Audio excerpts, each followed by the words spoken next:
कंठाची शपथ. त्यामुळे जिद्द तुम्हाला तुमची आई पाहिजेच का? आता शपथ सुद्धा घ्यायची तर ऐका म्हणे, बस सोड म्हणे, अगं तुझ्या कंठाची शपथ ग बाई म्हणे. सगळे तुझ्या कंठाची शपथ एकच होतं ते तुला दिलं ग. एकची आले ते तुझं दिधले, गृहिणी तू प्रेमाची सखये, गृहिणी तू प्रेमाची सखये, शपथ तुझ्या कंठाची सखये, शपथ तुझ्या कंठाची, शपथ तुझ्या कंठाची, शपथ तुझ्या कंठाची. पुन्हा बायकोला वाटलं थोडंसाठी नवरा खरं खरं बोलतच असेल म्हणून. पुन्हा अर्ध दार उघडलं, असं बाहेर डोकावलं आणि विचारलं, ठीक आहे म्हणे, आता माझी शपथ घेताय म्हणून मी तुमच्या बोलण्यावरती विश्वास ठेवते. असं करा, उद्या सकाळपर्यंत जर का तुम्ही मला ही दुसरी जोडी जर का आणून दिली नाही तर मी समजेन की तुमचं माझ्यापेक्षा मोठ्याच राणी सरकारांवरती जास्त प्रेम आहे. आता इकडे राजाने डोकं खाजवलं. त्या महलाच्या बाहेर पडतो ना पडतो पुन्हा त्यांनी सैनिकांना म्हणे, सैनिकांना इकडे या, त्या शास्त्री बुवांना आधी बोलून आला म्हणे. हे शास्त्री बुवा घरी जाऊन टेकले होते की नाही? तेवढ्यात पुन्हा सैनिकाला आणि म्हणायला लागला, अहो तुम्हाला राजेसाहेबांनी बोलवले. इकडं आनंदाच्या उकळ्या फुटल्या की आधीच एवढं मोठं धन सोबत घेऊन आला होता, त्याला वाटलं की त्रिभुवन मोलाचं हे कंकण आहे. राजेसाहेबांना वाटलं असेल की जेवढा मोबदला दिलाय तेवढा कमीच आहे, म्हणून हे पुन्हा ऐटीत निघाले राजवाड्यात. जसे काही आतमध्ये आले सैनिकांना विचारायला लागले, मला अजून काहीतरी देणार आहेत ना राजेसाहेब? तो सैनिक त्यांच्याकडे बघाला, खूप मोठी अजून काय खूप मोठं घबाड तुम्हाला देणार आहेत म्हणे. चला की म्हणे, आधी मध्ये तर चला. जसं काही मध्ये आले, राजासाहेबांनी डोक्यावरती हात लावलेला होता. राजांना मुजरा गेला. त्यामुळे नमस्कार राजेसाहेब, कशासाठी बोलवणं पुन्हा पाठवलं? त्यामुळे दुसरे जे कंकण आहे ते कुठे आहे म्हणे? जे होतं ते मी तुम्हाला आणून दिले. असं करा म्हणे, हे कंकण प्राप्त करण्यासाठी तुम्ही काय केलं होतं? 7 दिवस कथा केली होती ना? असं करा, पुन्हा एकदा कथेचं नियोजन करा. पुन्हा समाप्तीच्या दिवशी ते कंकण आणून द्या मला. मी कसं तरी 7 दिवस राणीबाईंची समजूत काढतो. ते म्हणे, अहो कसं आणून देणार? इकडे मनात तर माहिती होतं की हे कंकण रोहिदासांच्या त्या शिवराईमुळे मिळालेले. आता इकडे राजेसाहेबांना हो म्हणाला, पुन्हा रोहिदासांकडे आला, म्हणायला लागला, रोहिदास क्षमा कर रे बाबा, तुझ्या आईने कंकण तुझ्यासाठी दिलं होतं, पण मी ते तुला दिलं नाही.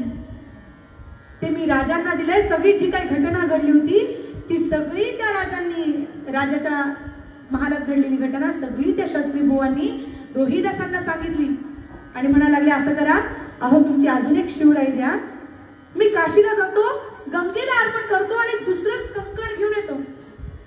रोहिदास म्हणायला लागले, अहो एखाद्या आईने खाऊचा डब्बा मुलाच्या मित्रापाशी दिला आणि तिला कळलं की याने परस्पर संपा केलाय, ती आई पुन्हा खाऊचा डब्बा देईल का त्या मित्रापाशी? त्यामुळे नाही, असं करा, काही काळजी करू नका, तुमच्या जीवाला काही धोका होऊ देणार नाही. असं करा, उद्या सकाळी मी राजवाड्यामध्ये येतो आणि तुमचं कंकण तुम्हाला मिळवून देतो. सगळ्या गावामध्ये चर्चा झाली की रस्त्यावरती एका झाडाच्या खाली फडकं टाकून चर्माचा व्यवसाय करणारा हा व्यक्ती त्रिभुवन मोलाचं कंकण का मिळवून देणार? अख्ख्या गावामध्ये चर्चा पसरली महाराज. दिवस उजळला आणि रोहिदासांना बघण्यासाठी अतिशय गर्दी गावामध्ये झाली. रोहिदास राजवाड्याच्या दिशेने निघाले, महालामध्ये पोहोचले. छान मांडी घालून त्या महालामध्ये खाली बसले आणि सांगितलं, एक काठवट आणून मला द्या आणि त्या काठवटीमध्ये गंगाचं जल त्या काठवटीमध्ये टाकलं आणि गंगे मातेचं स्तवन करायला सुरुवात केली महाराज. असं काही आईचं नामस्मरण रोहिदासांनी सुरू केलं महाराज. अक्षरशः त्या काठवटीतल्या पाणीमधून साक्षात गंगा माता प्रगट झाली महाराज.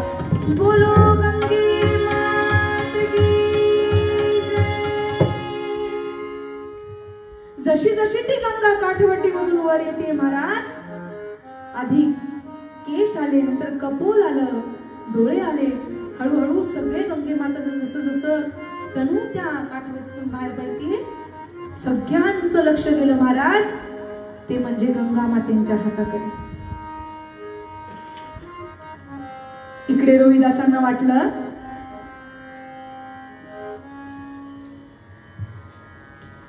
की ही गंगा माता भागीरथांनी पृथ्वी तलावरती आणली होती,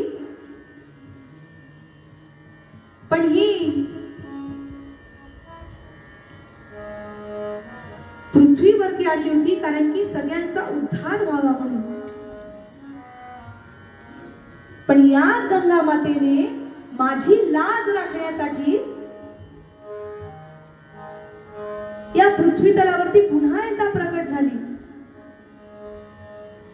धरती पर उतरी थी लेकर कितना पावन पानी हो,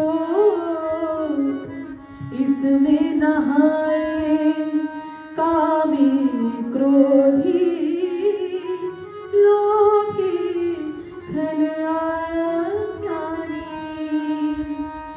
लाई दूध जैसी धारा गया स्वर्ग से उतारा, जिसकी बूंदों में धरती, जिसकी लहरों में किनारा.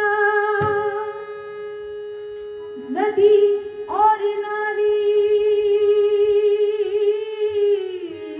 हो, नदी और नारी रहे, औरों का कलंक सर धोए.